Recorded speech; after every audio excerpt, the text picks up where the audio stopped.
Dios les bendiga, amada iglesia, en este día tan hermoso que nos ha preparado el Señor. Nos estamos preparando para comenzar y entrar en la segunda unidad que se titula Esperanza Manifiesta, así que durante toda esta temporada vamos a estar trabajando sobre la esperanza manifiesta y esta lección número 19 nos llega con el título Su amor nos llena de esperanza y el tema es Esperanza en el Señor. Y el texto bíblico que estaremos trabajando es Lamentaciones 3:16 al 24, pero el texto áureo que estará trabajando esta hermosa lección se concentra en Lamentaciones 3:21 al 22, que dice: pero una cosa quiero tener presente y poner en ella mi esperanza. El amor del Señor no tiene fin, ni se han agotado sus bondades. ¿Qué les parece que con esta hermosa introducción oramos al Señor? Padre, gracias por tu amor que nos llena de esperanza. Gracias porque sabemos que aunque en este mundo tendremos aflicciones, tú has vencido a este mundo que no nos da ni la esperanza, ni la paz, ni el amor que tú nos ofreces. Por eso, Señor, tu esperanza manifiesta. Hoy la alzamos como esa bandera que nos identifica como hijos e hijas tuyas que tienen esperanza en ti. En el nombre de Jesús. Amén. ¿Qué les parece si juntos y juntas leemos los objetivos para esta lección, que dice así: exponer una nueva unidad cuyo tema es esperanza manifiesta y a su vez dar continuidad a la unidad anterior, esperanza viva? Definir lo que significa Lamentaciones como libro bíblico y como expresión de procesos de pérdida. Aplicar lo expuesto a los momentos de dolor y lamento de las personas y los pueblos. Y afirmar la esperanza como recurso de fe y balance en la vida personal y colectiva. Tenemos solo una palabra que nos incluye para clarificar el vocabulario, y es la palabra lamentaciones, que significa lamentarse mediante un canto o poema de duelo, dolor o tristeza. Comenzamos de inmediato a leer el texto bíblico correspondiente a esta lección, que se encuentra en Lamentaciones 3 del 16 al 24. Me estrello los dientes contra el suelo, me hizo morder el polvo. De mí se ha alejado la paz y he olvidado ya lo que es la dicha.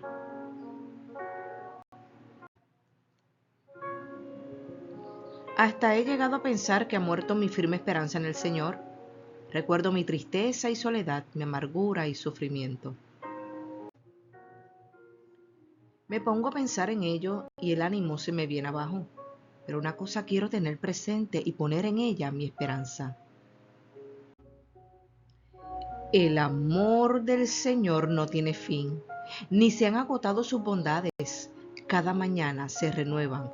¡Qué grande es su fidelidad! Y me digo: el Señor lo es todo para mí. Por eso en Él confío. Queremos compartir contigo que con esta lección se inicia una nueva temporada de la segunda unidad bajo el tema Esperanza Manifiesta. No olvidemos que la semana pasada el objetivo y el eje temático fue Esperanza Viva. Y el tema de la esperanza ha permeado en cada lección y en esta ocasión no será distinto. Eso nos pone a la voz con un Dios que en toda situación humana nos alienta a poder poner toda nuestra esperanza y confianza en Él y en sus promesas, que son fieles y verdaderas. Ese fue el enfoque de la unidad anterior. Sin embargo, hoy estamos enfocándonos en el libro de Lamentaciones, que se ubica en el contexto después de la destrucción de Jerusalén en el año 587 a.C. Para ese tiempo comenzaron a celebrarse ceremonias conmemorativas a la catástrofe nacional. Estas se llevaban a cabo junto con las ruinas del templo e iban acompañadas de oración, ayuno y otras manifestaciones de aflicción y duelo.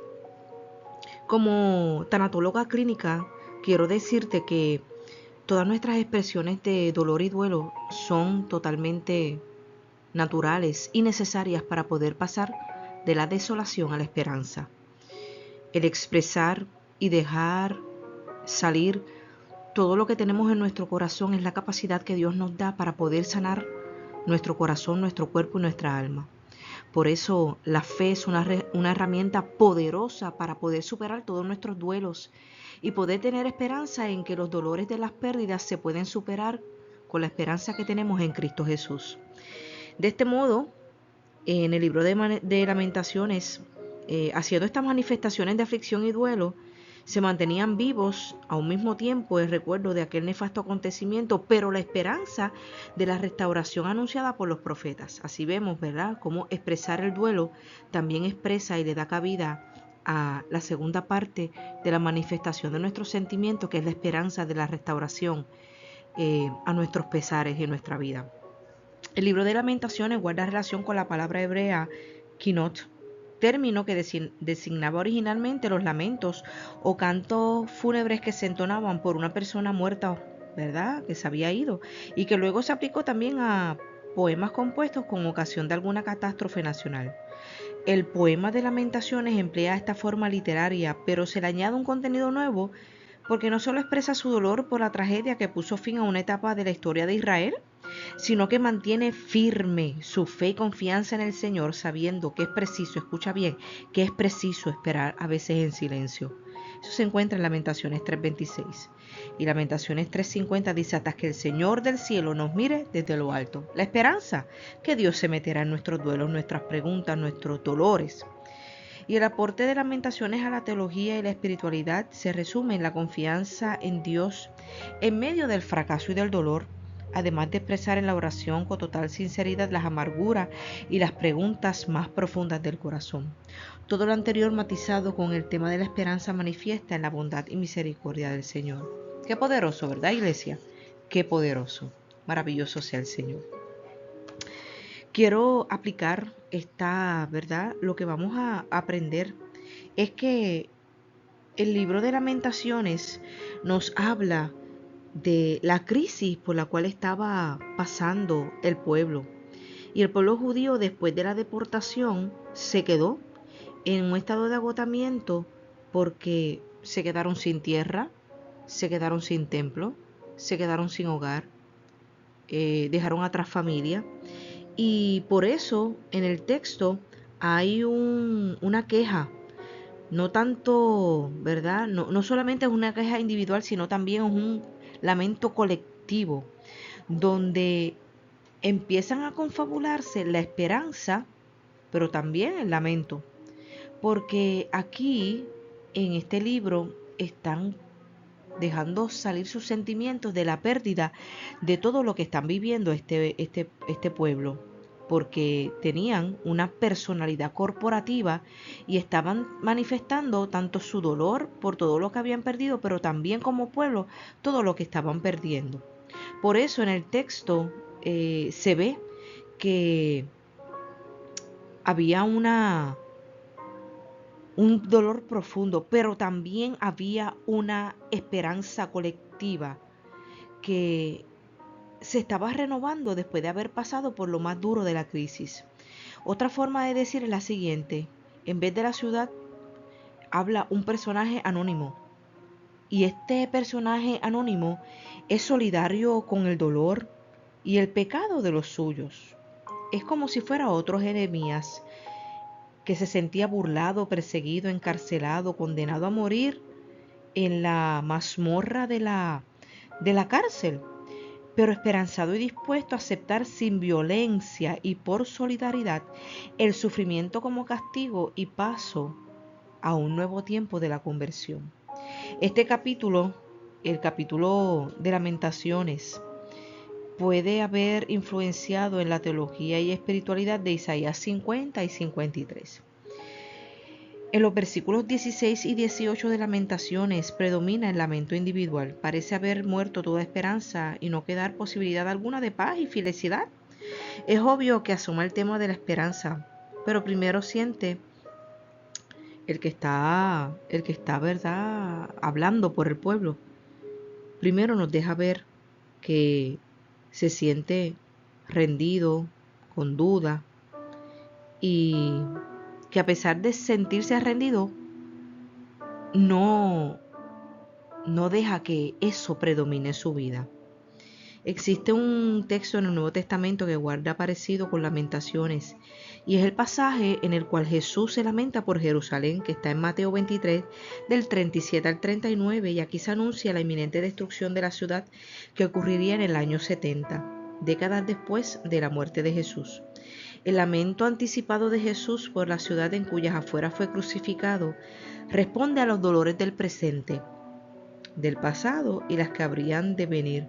Sin embargo, Jesús se personifica metafóricamente como una madre, como esa gallina, ¿verdad?, que protege y vela por sus polluelos. En sus gestos y en sus palabras comunica a sus seguidores compasión y seguridad. En los versos 22, del 20 al 22, estos bellísimos versículos, está la manifestación de la esperanza hermosa y efectiva. El poeta manifiesta que lo compartido hasta ahora es lo que vuelve a experimentar cuando se detiene a recordar lo que vivió en el pasado. Pero cuando cambia su mirada de esos recuerdos y vuelve a ponerla en el verdadero Dios, cuyo compasión no se agota, entonces su corazón se llena de esperanza. Porque en realidad lo que el Señor quiere de sus fieles es simplemente que esperen fiel y lo busquen. Mire, mi hermano y mi hermana, podemos estar lamentándonos, podemos sentir el dolor, podemos estar expresando manifestaciones de desolación, de confusión y a veces hasta pensar que Dios nos ha abandonado. Pero al meditar en nuestro propio sufrimiento, así como lo hizo el profeta de Lamentaciones, que podemos sentirnos también como él desolado, volvemos a caer en lo más importante y la poderosa herramienta que tenemos tú y yo, que es la misericordia del Señor, que no termina y no se acaba con nuestros dolores, sino que su compasión llega y nos arropa. Esto es como una fuente, porque nos aferra a la esperanza. El Señor no quiere el castigo ni tolera los juicios duros entre las personas. Por eso Jeremías pide justicia a Dios antes que a los seres humanos. El profeta tiene la certeza de que la voluntad de Dios es más fuerte que cualquier sufrimiento, porque los atributos clásicos de Dios son razón para esperar. Dios es amoroso, Dios es bondadoso, Dios es misericordioso y Dios es fiel. Por eso tú y yo nos aferramos a las promesas de Dios de que Él llegará en nuestras aflicciones. Cuando podemos preguntar, Señor, Señor, como Jesús, ¿por qué me has abandonado?, podemos saber que el Señor nos recogerá así como recogió a su Hijo Jesús de los sufrimientos de la cruz, que lo llevó a descansar para renovarlo para una promesa eterna donde nosotros estamos incluidos. Que la muerte, los dolores, los sufrimientos, los pesares, las dudas y las preguntas no son las últimas historias de nuestro libro, sino que de esas historias se alza un Dios renovador, un Dios bondadoso, un Dios que pasa de las tormentas a la esperanza. Así que podemos enfocarnos en la esperanza que Dios nos da. Que hay quien piensa que con lamentarnos no resolvemos nada, sin embargo, el lamento individual o colectivo está asociado a una forma importante y saludable de expresar el dolor, el duelo, el sufrimiento por una pérdida de la índole que sea. En este caso, Israel había perdido mucho: la tierra, la identidad, el templo, las instituciones que se anclaban en su creencia, la gente talentosa, lo valioso, la estima y mucho más. Pero lo importante es que como el pueblo de Israel, nosotros no nos quedamos en el lamento, sino que nos movemos a esa esperanza. Y es precisamente lo que ocurre en este importante capítulo y fragmento que nos ocupa en la lección de hoy. En una ocasión nos dice el que hizo esta lección: escuché a un profesional de la conducta humana decir: emoción que no se expresa se enquista en algún lugar de nuestro cuerpo, se congela y eventualmente produce una enfermedad. Qué libertad tenemos en el Señor de poder expresar nuestros dolores para no permitir que los dolores se conviertan en enfermedades, en condiciones. Óigame, todos podemos pasar por momentos estremecedores, pero debemos buscar la manera de expresar lo que siente nuestra alma y corazón. Por eso este acto de voluntad nos ayudará a sanar y a estar con más claridad de espíritu para levantarnos. Pasamos de la queja de expresar nuestro dolor a la esperanza. Por eso el expresarlos es un proceso sanador. Es necesario hablar y expresar para poder sanarnos. El salmista lo expresó de esta manera: has cambiado mi lamento en baile. El lamento ni el dolor perduran para siempre. En la mañana vendrá la alegría. Espero que hayas entendido que el Señor está escuchando nuestros lamentos y nuestros dolores. Sí, claro que sí.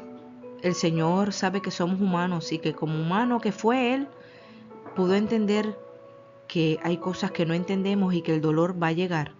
Pero qué importante es saber que tenemos un Dios que nos escucha, que escucha nuestros lamentos, nuestros dolores, nuestras quejas, nuestras angustias, nuestras tristezas, para pasar entonces al consuelo y la esperanza. Resumo contigo puntos importantes para que puedas seguir hacia adelante en tus procesos de vida. El libro de Lamentaciones fue y sigue siendo un recurso extraordinario para el pueblo judío, expresar su dolor por la pérdida de su ciudad y tierra. Recordemos que la tierra para Israel es símbolo también de identidad. Por lo tanto, la experiencia del exilio era la pérdida de prácticamente todo, incluso la manera de entender a Dios y relacionarse con Él. El luto es válido. Dios está ahí en medio de la angustia. El libro de Lamentaciones nos da un ejemplo de cómo hacerlo y hacerlo bien. Muestra de esto es cuando en el capítulo 3 el autor dice, en paráfrasis libre: pero recapacito y pienso una cosa, que las misericordias del Señor no se han agotado. Es como hablar consigo mismo y decirse, como pueblo lo estamos pasando fatal, pero el Señor nos cambia y nos va a restaurar. Continuamos resumiendo esta lección. Los grandes males en el mundo están correlacionados con el deterioro del ser humano. Su conducta errada y alejada de la propuesta divina acarrearán dolor y exilio. ¿Cuántas veces el pueblo de Israel hizo caso omiso al llamado de Dios a la conversión y la fidelidad a Él y sus propósitos? Dios espera, Dios desea para sus hijos e hijas la paz y el bienestar con integridad. Sin embargo, el pueblo bebió las hieles de su conducta, rebelde y alejada de quien los había amado con amor entrañable. Sin embargo, la oportunidad para volver a experimentar su misericordia siempre se va a cumplir. Punto final de este resumen. Es aquí cuando la esperanza, que no es otra cosa que confiar en las promesas de Dios y en sus atributos de amor, bondad, misericordia y fidelidad, se hacen tan necesarias. Esto nos prepara para preguntar cuáles son hoy nuestros lamentos colectivos como pueblo puertorriqueño, o donde quiera que se encuentren nuestros hermanos y hermanas que participan activamente de esta lección. También, ¿cómo expresamos nuestra esperanza en la misericordia y bondad de Dios? ¿La expresamos con la misma vehemencia que el lamento? Pensemos profundamente. Me lamento fuerte, pero así de fuerte es mi esperanza. Más fuerte es el Dios de nuestra esperanza. Terminamos con una hermosa oración, porque tus misericordias nos han agotado y en eso espera nuestra alma. Te damos gracias. Permite que en nuestro hermoso y profundo lamento encontremos la fuente de esperanza que eres tú, porque en nuestros lamentos está la hermosura de la próxima etapa de nuestra vida, la esperanza en nuestro Cristo Jesús, quien murió por nosotros para calmar nuestras tormentas y convertirlas en mares tranquilos de esperanza. Con amor, tu pastora Ruth. Bendiciones.